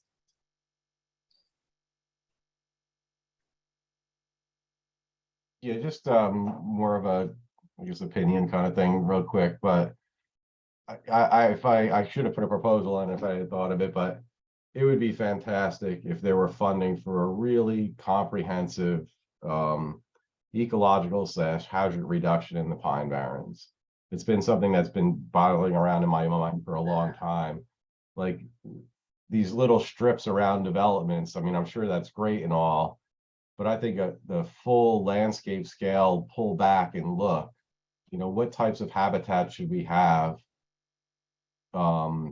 We should have a more diversity of habitats in the Pinelands, as opposed to sort of the, I'll use the sort of forester term, dog hair thicket kind of situation. And, you know, it would be great if there were a comprehensive plan, and maybe that's something that takes a lot of time and effort. Maybe like someone like a Tall Timbers could be a contractor to do that kind of thing, but just putting my 2 cents in that it really needs a bigger look, with understanding of how fire works and fire hazard, and making our Pine Barrens a little bit more diverse and, quite frankly, barren, so that things are comprehensively looked at. And just another opinion, North Jersey, don't forget, you know, you know, that whole domestication concept is a real thing. Native Americans burned the land intensively for thousands and thousands and thousands of years, and we're losing that, you know, that Oak Hickory character that was very likely predominant in Northern Jersey as well. That's it. Sorry, just needed to put a 2 cent piece in.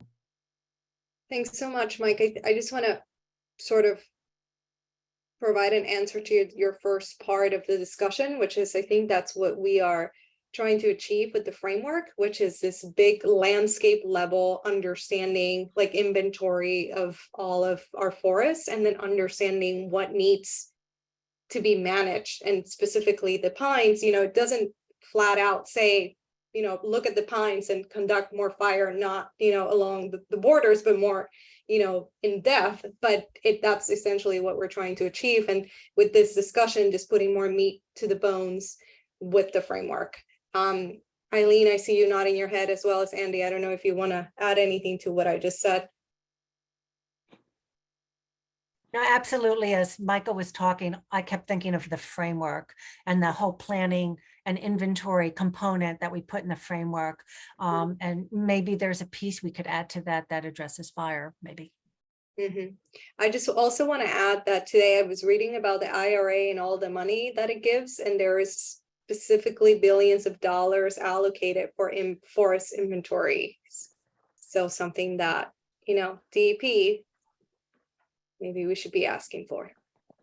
Okay, Eileen, you have a question, so you have your hand. I do. So mine's for Kristen, because there's there were some parts of her, at least one proposal that I didn't hear her talk about. I'd like to hear more about, and that's how prescribed burns can address, can be a carbon defense strategy.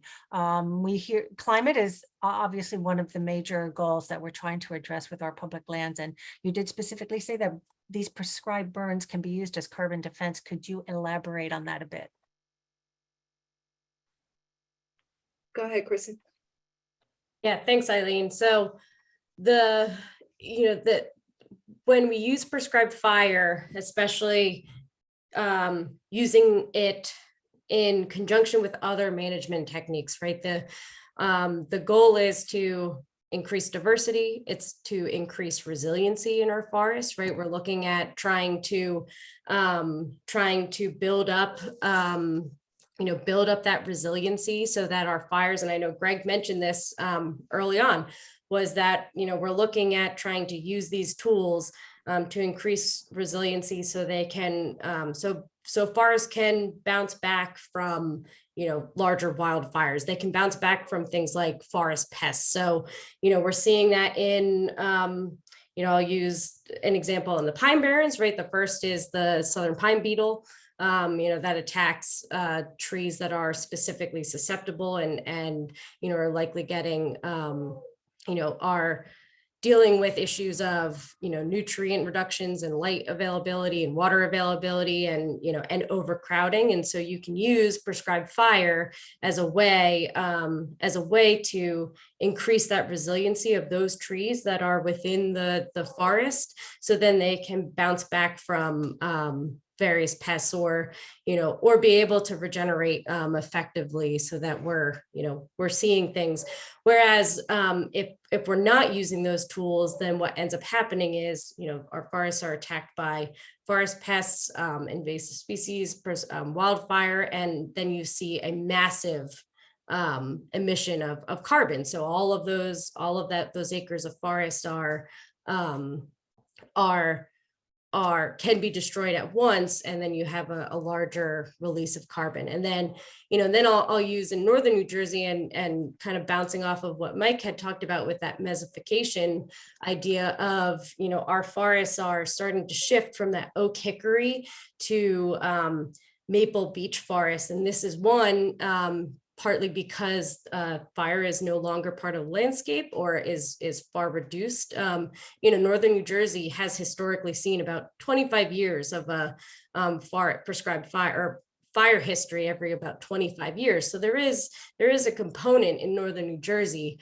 We're also seeing, this shift because of maple and beech are more shade tolerant as compared to oak and hickory. So you're seeing, reduction in land management, and you're seeing that, shift. And then when we start to look at future conditions, species like maple and beech are going to, not perform as well in future climate conditions as compared to oaks and hickories. And so, so it's not only looking at current conditions and ensuring that we are creating resilient forests that can be healthy and bounce back from some of these larger catastrophic events, but also making sure that our forests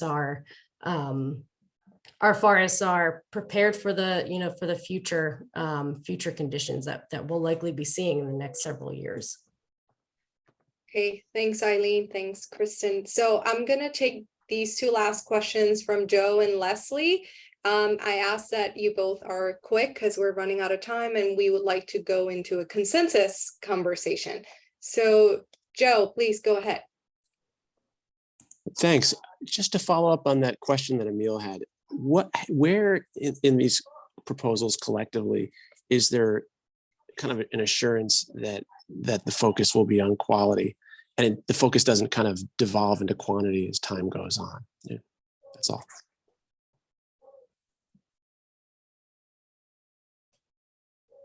Does anyone have an answer for that one? It's a great question. Thanks, Joe. Maybe something to be added. Thank you. Leslie, please go ahead. Yeah, I just wanted to say that I think that prescribed burning is a really important alternative to thinning, which is one of the things that people have been concerned about in terms of forest management. And that using the mower and prescribed burning, that we can avoid a lot of the forest clearance issues that concern people. And we found, in fact, that thin forests have a tendency to increase wildfire under the most extreme circumstances. So I really do support thinning. The other thing is that I think if we look at the sites where prescribed burning has been used, they have been more likely to be followed up with young oak seedlings than the areas where oak forests have been cut for the purpose of making young forest, which come back with sprouts, but no seedlings. And I think seedlings is a really good goal. And I think those areas that have been cleared could be managed with prescribed burning so that we don't try to keep clearing forests, but we could maintain the early successional habitat that we've created.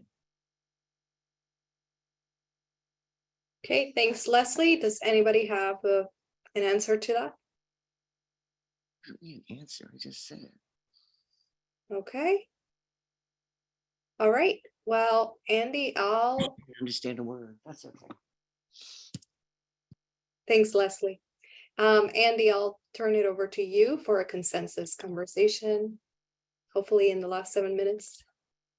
Yeah, I mean, it seems like we've got a lot of positive momentum here.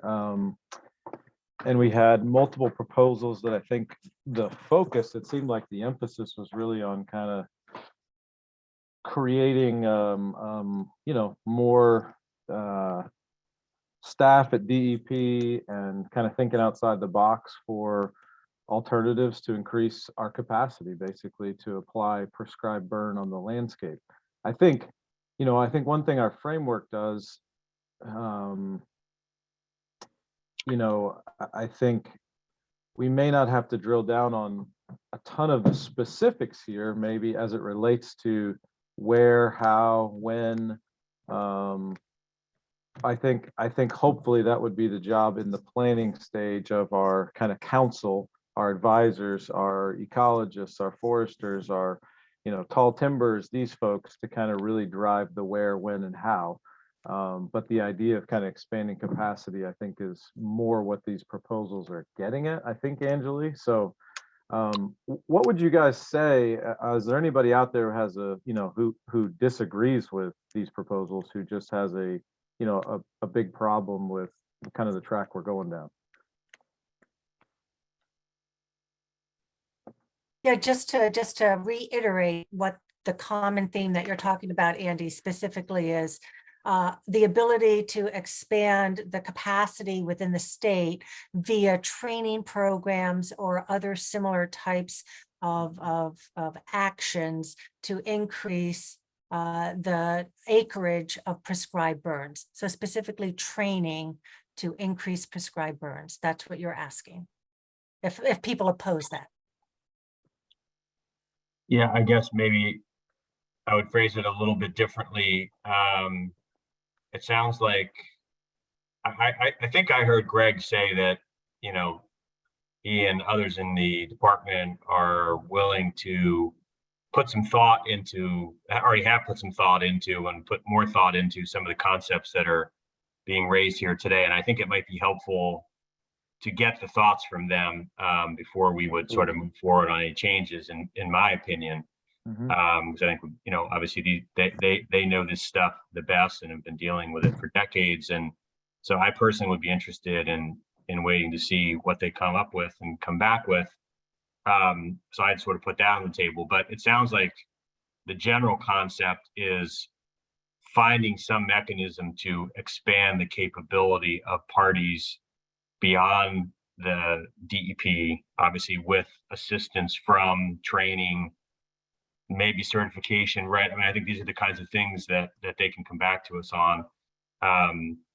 But that's sort of concept, right? And what is it that's needed there to sort of enable an additional set of parties to be able to engage in prescribed burning, beyond the DEP presently? I think that's the concept. And then sort of the how we get there, I would suggest we sort of wait on that and benefit from a little bit of additional thinking that we might get from the DEP. But if people have concerns about that concept of finding ways with the proper safeguards and training, et cetera, to enable other partners to do more prescribed burning, then maybe that's what we need to hear. Is that, I don't know if that additional clarification is helpful or not. Yeah, I think so. I think it's fair. Thanks, Tom. Okay, Go ahead, Andy. Angela, you're the unmuter. Yeah, I also I'll get to you, but I just want to raise something that I keep seeing in the chat here, which is the health aspect of fires with air, water, soil. Yeah, with pollutants from the burning, it needs to be looked into. So I just wanted to raise that because I keep seeing it in my chat. Don't know if anybody wants to answer that, but just throwing it out there. Ken, please, go ahead. Yeah, so I don't disagree with the overall concept, but there are 2 points, one I disagree with and one I just need to raise. So I do disagree with the idea of, carbon defense, especially in northern New Jersey. Northern New Jersey is not prone to, dramatic wildfires. I mean, we're not talking about California. We don't have a 1,000-year drought. Dense forests, I believe, from the John Muir project work, don't burn very, very rapidly or very intensively. And according to John Muir, even in the wildfires out in California, I think they lose 2 to 3% of the carbon in the forest. So I don't accept the whole idea about burning the forest and creating and sending a lot of the forest up and carbon into the atmosphere in order to protect the forest. The second thing is just we're talking about this kind of like in a vacuum, and I would think that we'd want to look at if we had $1 to spend on forest ecology, where would we like to put it?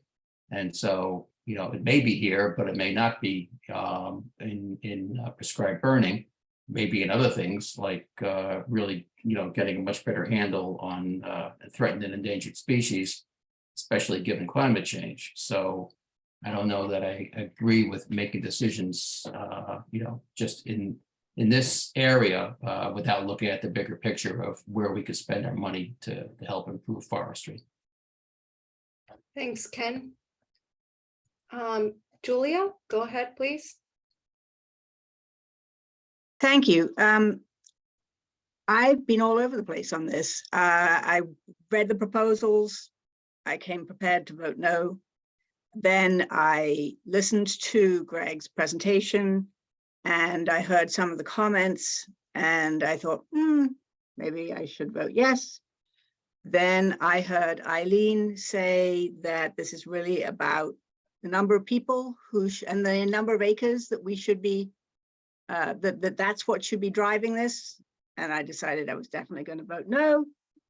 Oh, just for clarity, that's not what I was just asking a question about. I'm not. Please don't reference me. I'm ignorant. So just want to clarify you that. presented what you saw. You presented Well, I asked what a you saw as the question. questions being Yeah, asked. sorry. So that made me think I was definitely going to vote no. But I've heard a couple of people say if this was attached to the it's about the planning, it's about what we're doing. And there isn't any language in these proposals about the importance of preparing and who is doing the preparing, that this should be ecologists. This is not local members of the fire department, even if they've been trained to manage fire.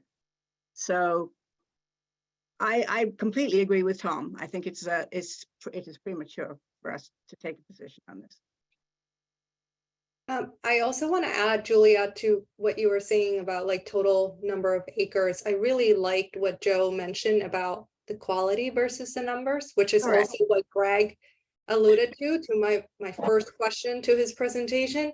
So I think this is the understanding that I feel, but. And I'm just hoping that, to follow up on what Tom said, that language can be put in this about, and we're not there yet. So. Tom, you want to say something? No, I think this feels like something we could get there on this. It feels like there's potentially a concept here that people could get comfortable with. But I think, I would agree with Julie. I don't think we have enough clarity at this moment to clearly articulate what that concept is. So, I mean, this could be the kind of thing where we have created like subgroups, and it could be a short one. It could just be, it could be Greg and John and, a set of folks, that kind of worked on these proposals, kind of sharing some thoughts, coming back, with something that's a little more fully baked, before we ask people where they are on this. Yeah.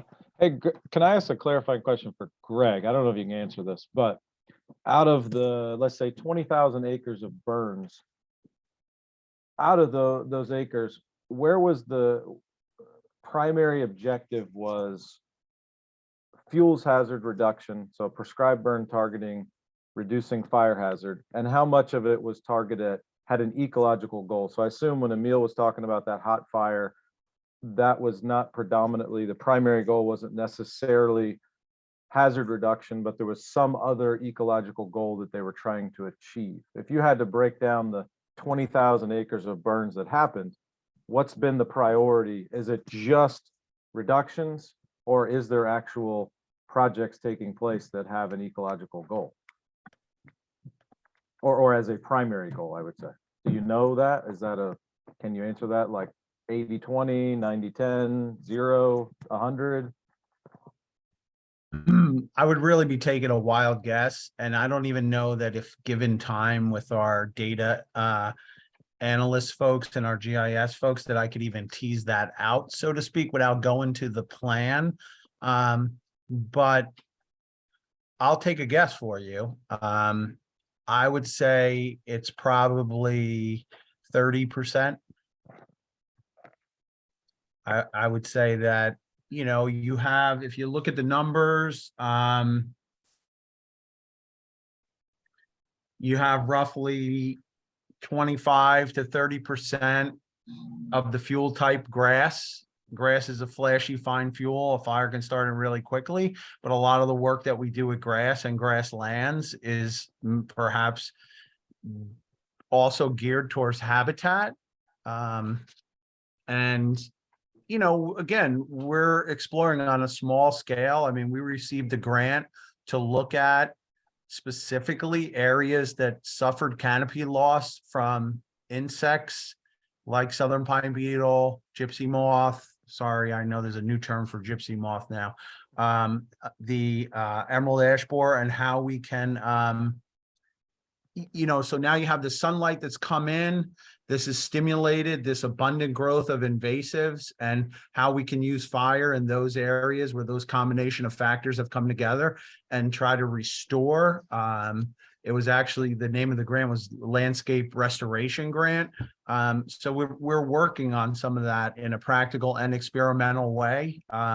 We have replicated plots around the state, but they're small. They're 1 acre replicated plots. So, you know, Andy, I mean, let's make a note of that question and try to pay attention to that more to see if we can glean, you know, the information out of that as we go forward. And I just like to say I agree with, you know, Tom and Emil and, you know, pretty much what everybody else was saying as well. I think the proposals are really good. It's, you know, we need to put a little more in, and John and I talk about this all the time, you know, and we have a lot of ideas. And so, you know, I think if we just have a little more time to digest what was presented tonight and, you know, see how what we've been talking about internally can match up with what was talked about here tonight, you know, we might be able to come up with something good. Thanks, Greg. I just want to add, before I go to Doug, I just want to add to Julia's point and your point, Tom, about planning. Isn't that what we would achieve with the framework, right? Of like understanding after inventory, like setting those areas aside, what needs more fire for, you know, invasives or risk of wildfire. Wouldn't that planning be done with the, you know, the regulation, and then also, you know, the scientific advisory council? Did I misunderstood what Julia and you were saying? I don't think I talked about the planning, but no, that would be my vision, that, yeah, the comprehensive science-based planning would consider, among other things, right, where additional prescribed burning might be needed to, you know, meet the priority objectives that, you know, that are coming out of that planning process. If everybody is okay with this, I'm just gonna, Julia, I'm assuming this is in response to what I just said. Yeah, I'm just gonna let you go ahead. I'm sorry, Doug and Douglas and team. Because this report is, I assume, going to lead to legislation. Unfortunately, I think it can't afford to assume. I think you need to put the language in there, and it's not there at this time. That's why I supported what Tom said. And I would, if you asked me to vote today, I would vote no. I request that you postpone it and change the language to put in the importance of this planning and not assume. Thanks, Right. Andy. All right, so we'll go to Doug. And then Douglas, and then Jean. Doug, please go ahead. Thank you. So I just wanted to jump in. I did during my presentation talk a little bit about the need for research, and there were a lot of questions that we just don't have the answers to. But in my actual proposal, 2 items: 1, planning for and monitoring the ecological effects of prescribed burns, and 2, research that assists in identifying the usefulness of fire on both native and invasive species, including the effectiveness of fire on different life stages of plants on related local spatial scales. So there is some language. I completely agree that this presentation today kind of steered towards quantity and about getting more people out and doing burns. But I do think that we did spend some time about talking about the ecological effects of fire and how important that is as well. Thanks, Doug. Douglas, please go ahead. Yeah, I had a question about the possible implementation of this, because I was looking and there was a little indication of liability. I know if you're a state person, you're generally indemnified. And I know that they're talking about training other folks. I work with an environmental group that was having a problem getting insurance for somebody to operate a chainsaw. Having folks do burns, how would the liability and insurance work on that if it was not somebody that was a government agency? I'm just wondering how that would work with the, if you were, would you be training people for a job that they couldn't do because they couldn't be insured? That's my question.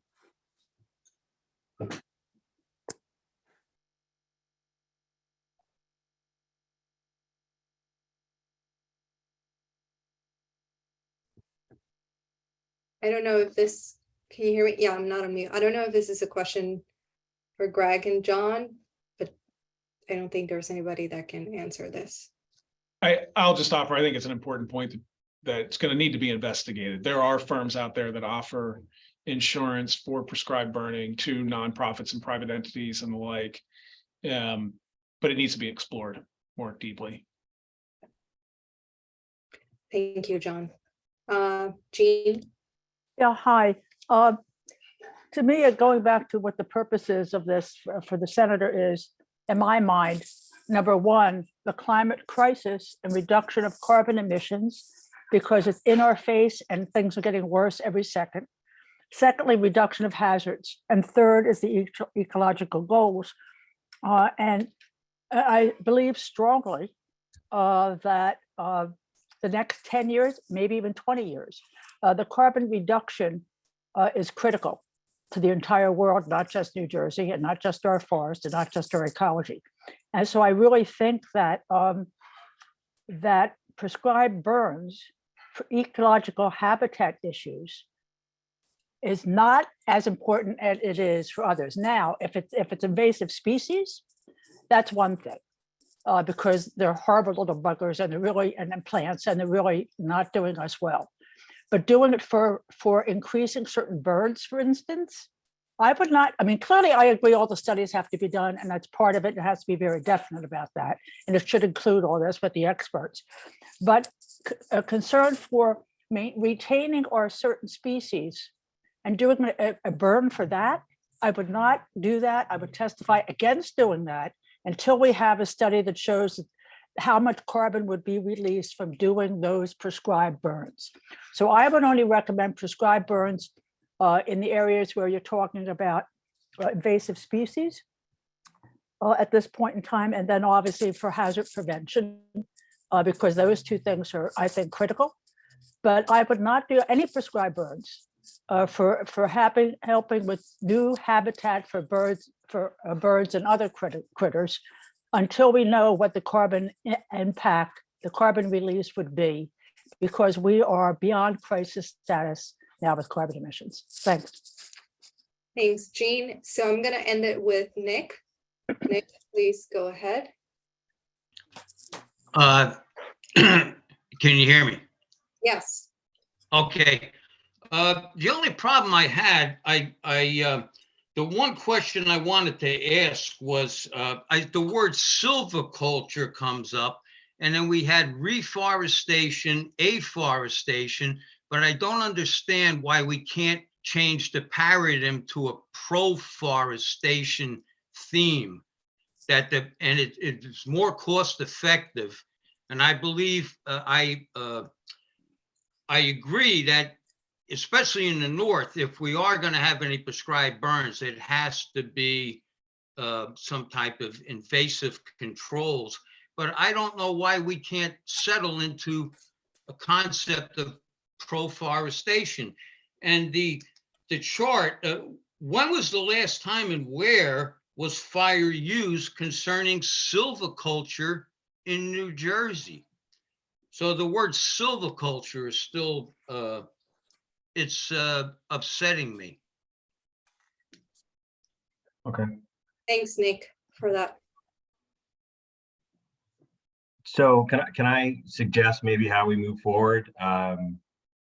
It feels to me like there is pretty broad agreement amongst, again, we've got, some 70 people involved here on this topic of trying to expand the reach of our ability to use prescribed burn as a tool. But we need, to get a little more specific on the language first.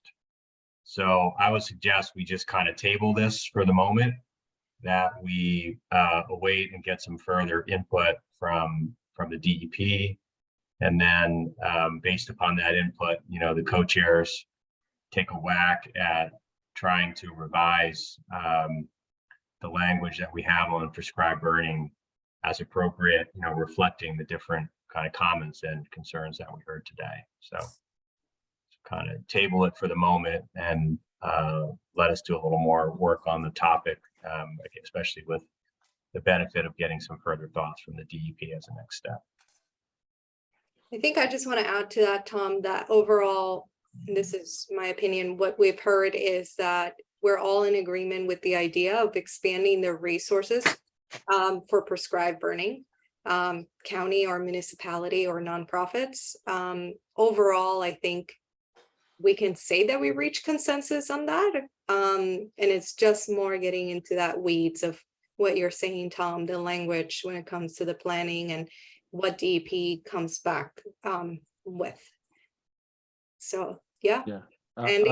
I would agree, Anjali. Like, I think we have like broad agreement, like Tom said, on the necessity to kind of expand the capacity where needed.